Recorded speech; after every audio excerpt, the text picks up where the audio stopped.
All right, Larry Krueger here from the Pig and a Pickle Krug Show with a little San Francisco Giant video. The trade deadline is approaching in Major League Baseball. Should the Giants buy or sell in a year where they've just been okay? We'll talk about that coming up next. First, we're brought to you by Pig and a Pickle, the best barbecue in all of Northern California. Check them out in Emeryville and Corte Madera. They're open 7 days a week from 11 a.m. till 8 p.m. or until they run out. Pig and a Pickle, the best barbecue in all of Northern California. Go say hi to Damon and Mary and tell them that Krug sent you. Get some brisket chili. Go say hi to Damon and Mary and tell them that Larry Krueger sent you to Pig and a Pickle. And this video also brought to you by Sharp Corner Sports Cards and Collectibles, 205 Cypress Avenue, down in Pacific Grove, California, along the Monterey Peninsula. Call my friend Anthony Catania at 831-521-5264. Well, the baseball trade deadline is fast approaching, and what should the Giants do? Should they be a buyer or should they be a seller here at the trade deadline? And this seems like it's now beginning to be kind of an annual decision for Farhan Zaidi to kind of try to make heads or tails of the trade deadline. So Major League Baseball introduced a third wild card this year for the 2024 season. And because of that third wild card, it kind of complicates the trade deadline. Who's a buyer? Who's a seller? How do you go and sell when you just watched the Diamondbacks and the Rangers go all the way to the World Series and the Rangers won it? And they weren't that great in the regular season, but they turned it on in October. So, baseball, it's like, do you win the World Series when you're the best team in the game? Sometimes you're just the hottest team at the end. So Major League Baseball introduced this third wild card for this season. And the results are that here we are on the 8th of July, just a matter of 3-4 weeks or so before the trade deadline across MLB. And there are only 6 teams above 500 in the National League. There's only 2 teams, Miami and Colorado, who would even be considered to be eliminated from playoff contention. So what you have is about half the teams in the National League are sub 500, but still in playoff contention.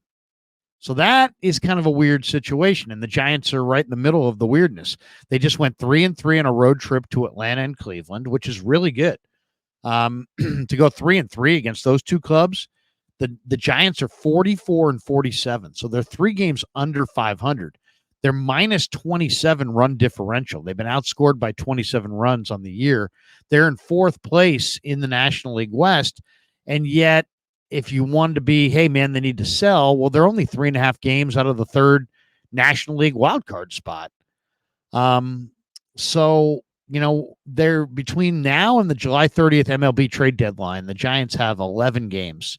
There's 11 games between now and the trade deadline. And as I said, they're 44-47. They're 3 games under 500.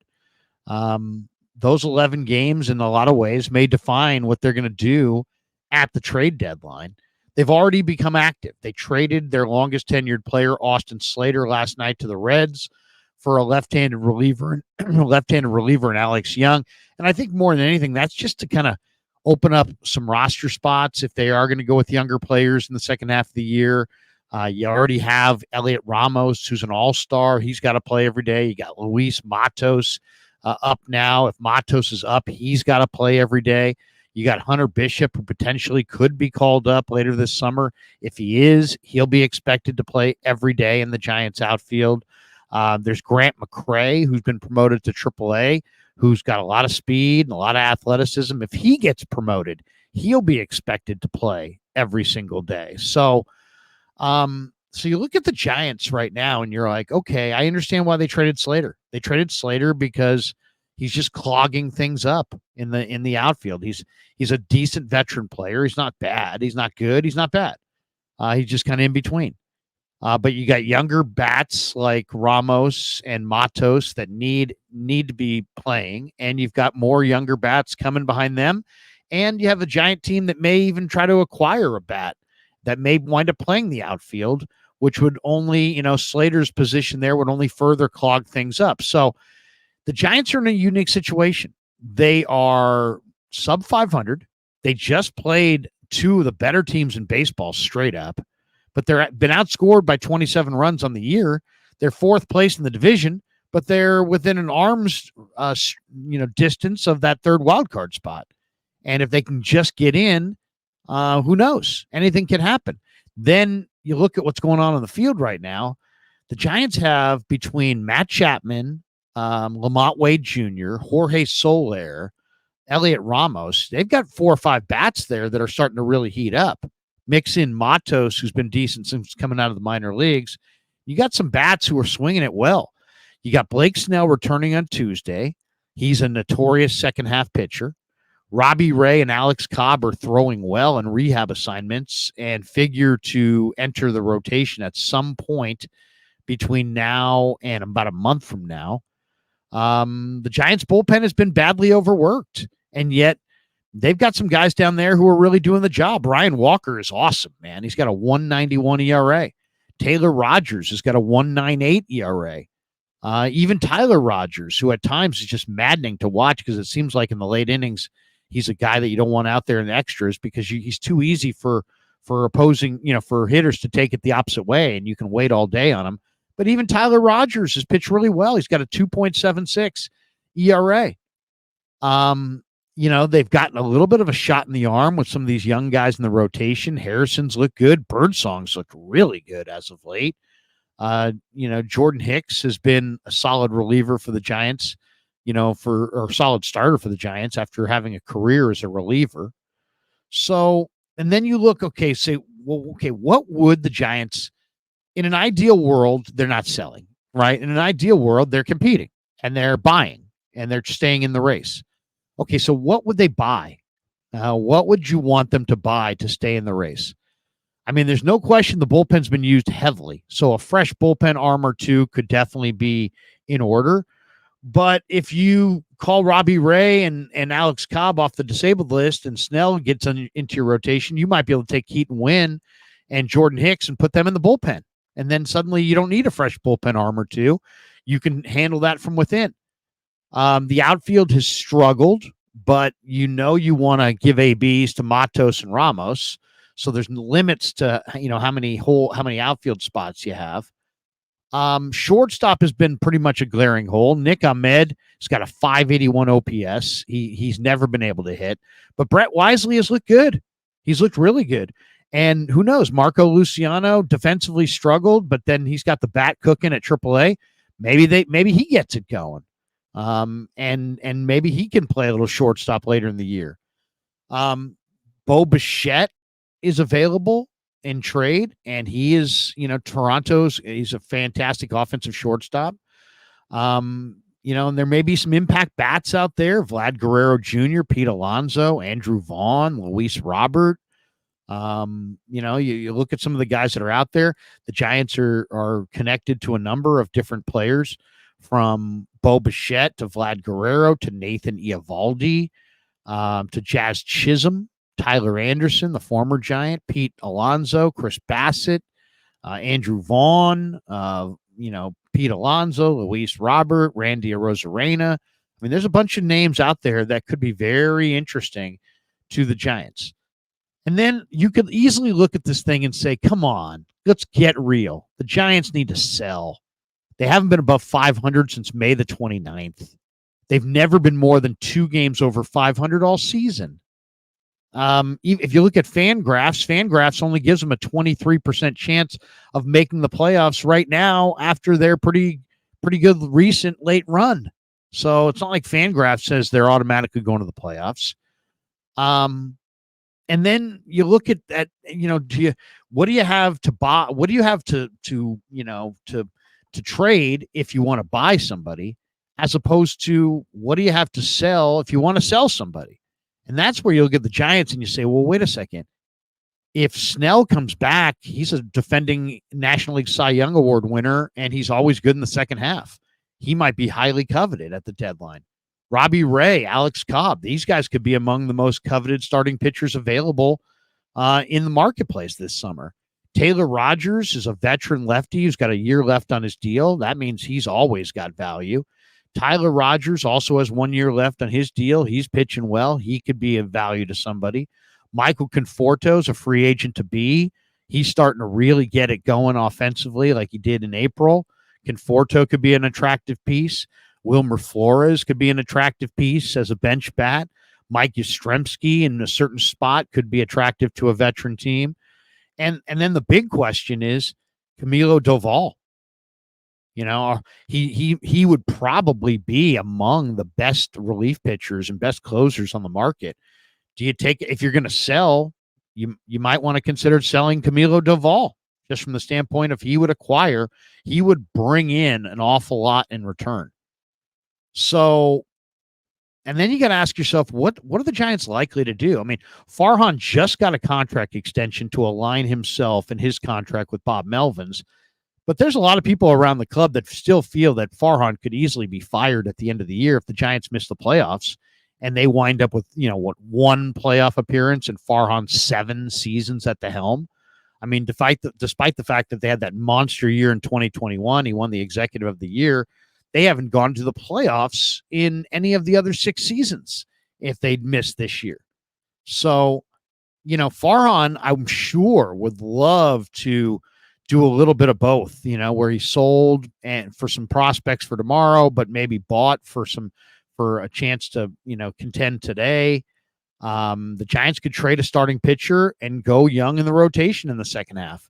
They could promote Hayden Birdsong, or he's already up, but they could promote Carson Wisenhunt.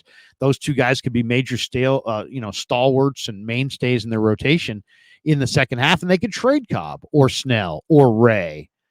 The Giants could add a young reliever at the trade deadline and lean on, or they could trade a reliever like Doval at the deadline and lean on some young guys like Sean Jelly and Randy Rodriguez, Spencer Bivens. You may see him do that.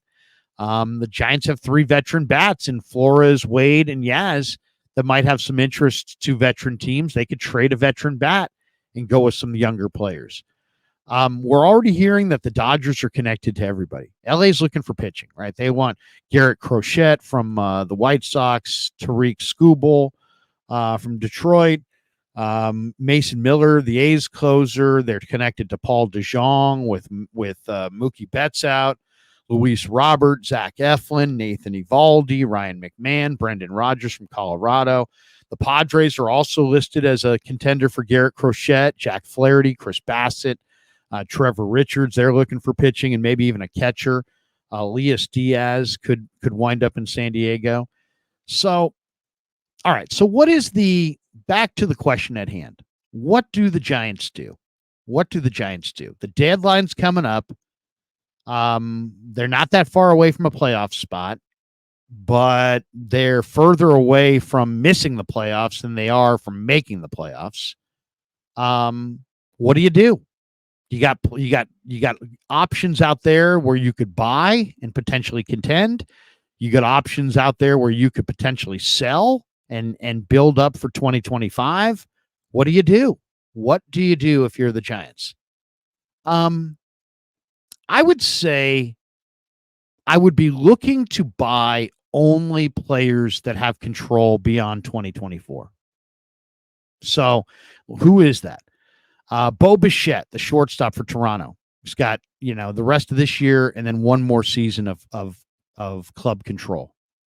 If you made a big deal with Toronto and gave them some of your top prospects and got Vladdy Guerrero coming back, he also has 1 year of team control beyond this year. So he's not a free agent until after 2025. If you're trading for a guy like Nathan Eovaldi or Pete Alonso, those guys are free agents at the end of the year. So I would be hesitant to trade for guys who are free agents at the end of the year. Then you look at you say, well, what's an ideal situation for the Giants? I think they need a bat. And I think they need a bat that they have control over for more than a year. So I'd be looking for bats with at least 2 years plus of club control. So who fits in that category? I'll give you 3 guys that make sense to me. One is Randy Arozarena. He's got 2 years of control. So if the Giants traded for Arozarena, they have cost control for 25 and 26. He can't go anywhere until after the 26 season. That's a pretty good little run there of cost control. Jazz Chisholm, Giants have been rumored to be interested in Jazz Chisholm, who's having a nice year, and he's a versatile player. He can play center, left. He can play second, third, short. He can probably play everywhere, really. I mean, Jazz Chisholm's very, very versatile. He's got 2 years of club control. So you have him for the rest of 24, all of 25, all of 26. The guy that I think, if you said, let's cut right to it, who would you go after? I'd go after Andrew Vaughn. The White Sox are going nowhere. They're really looking to move players and rebuild. Vaughn went to Cal. He's a professional hitter. He's having a little bit of a down year. He's got 2 years of club control. He's a right-handed hitting first baseman.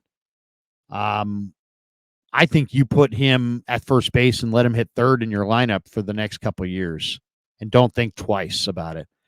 So what would I try to do if I were the Giants? I'd be interested in selling. Like if somebody's calling about Snell or Ray or any of my guys who are free agents at the end of the year, I'm interested. I'm talking about selling. See if I can make a deal for guys that are free agents at the end of the year. I'm not really worried about my bullpen, depth because I've got, young starters coming up through my system, and I might be able to take Keaton Wynn and Jordan Hicks and put them in the pen. So I'm not that worried about the fatigue of the pen. I'd love to, get a starting pitcher, but you know what? I think I'd rather lean on the youth. I think I'd rather promote Birdsong and promote Roop and promote Wisenhunt and promote Seymour and get, some of your, maybe Reggie Crawford, and if you don't move him in one of these deals, and promote these guys to the big leagues and go with some young arms. Go with Harrison and all your young arms in the second half of the year. Maybe you trade a veteran arm or two for some young players. But I think if I was trying to trade anything away, prospect-wise, I would try to get a hitter that I could control for a couple of years. And Rosarena fits that description. Chisholm fits that description. Andrew Vaughn fits that description. I think Andrew Vaughn could be a 50 double guy in the Giants ballpark. You put him at first base, and now you've solidified the infield. To me, Andrew Vaughn makes tons of sense. And, you got some pieces that you could trade. Marco Luciano. Maybe the White Sox would want Marco Luciano. Maybe the White Sox would want Camilo Doval. Maybe the White Sox would have some interest in guys like that, guys who are, valuable, and also they could have control over a guy like Doval. You could probably get Andrew Vaughn straight up for a guy like Doval. It's there. The Giants are in an interesting situation. I definitely don't think they had to mortgage the future to go for guys like, Pete Alonso or Nathan Eovaldi, who are free agents at the end of the year. Then what? You trade prospects. Those guys, you don't make the playoffs. Those guys walk at the end of the year. You get nothing. So that's not a good way to build. I would say I would be in the sell mode, and trying to sell off some of my veteran starters to give some of my young starters rotation, availability in the second half of the year. I'd like to see Birdsong in the rotation in the second half of the year. And I'd like to see Wisenhunt and his Bugs Bunny changeup and his awesome 2-pitch mix of fastball changeup just dominate teams. I'd like to see some of those young arms that the Giants have. And I'd love to see them trade for a bat with multiple years of control. And if you're looking for a veteran starter, Chris Bassett also has connections to Melvin. He's got 1 year of control left after this year, so he wouldn't be bad. But no free agents to be. And preferably, I'd like to trade some veteran pitchers. And, if I can get something for Snell or Ray or Cobb or Taylor or Tyler Rogers or Conforto or Flores or Yaz or maybe even Doval, I think I would do it. I think I would look to sell. The reality is that you haven't been above 500 since the end of May. We're now in the middle of June or middle of July. So you're not really a contender. So, but then it's another trade cycle. So if you could move a Luciano or a prospect or two that you feel like you have the ability to move, or a Doval or somebody like that, or, Snell or Ray or Cobb or whatever, one of these veteran pitchers in a three-way deal. Maybe you get back some prospects and move those prospects on to a third team and pick up guys like, you've got, if you can get Randy Arozarena, guy's a really good player in the playoffs. He's got 2 years of control. Andrew Vaughn, really good line drive bat, local kid who went to Cal, has got 2 years of control. So I would do a little bit of a combo. I'd like to buy a player who's got, club control for the next couple of years, preferably a hitter. I'd like to sell off a couple of these starting pitchers for, prospects and give their rotation spots to younger guys. And I'm willing to take a chance on even trading a young star closer like Doval if I think I can get a piece or two to the puzzle long term. Because I think Doval right now could help a lot of teams, and he's got value and he's cheap. So I mean, he's a dominating closer with dominating stuff, who's relatively cheap for the foreseeable future. So I would imagine he would be highly coveted in the trade market and might be able to bring you something significant. You add Andrew Vaughn or a Rosarena or Vladdy Jr. or Bo Bichette, all these guys have control beyond 2024. I think that's the route. I think you go after a bat that has club control, and you move some of those starters and go with some of your younger pitchers the rest of this year, and then reset at the end of the year and see what you got. See what you look like for 2025. All right, that's my thoughts on should the Giants buy or sell at the trade deadline. Give me your comments in the comment section below. Thanks to Underdog Fantasy for sponsoring this video. Thanks to Pig and a Pickle for being the title sponsor of The Krug Show. Thanks to all of you guys for supporting The Krug Show on YouTube,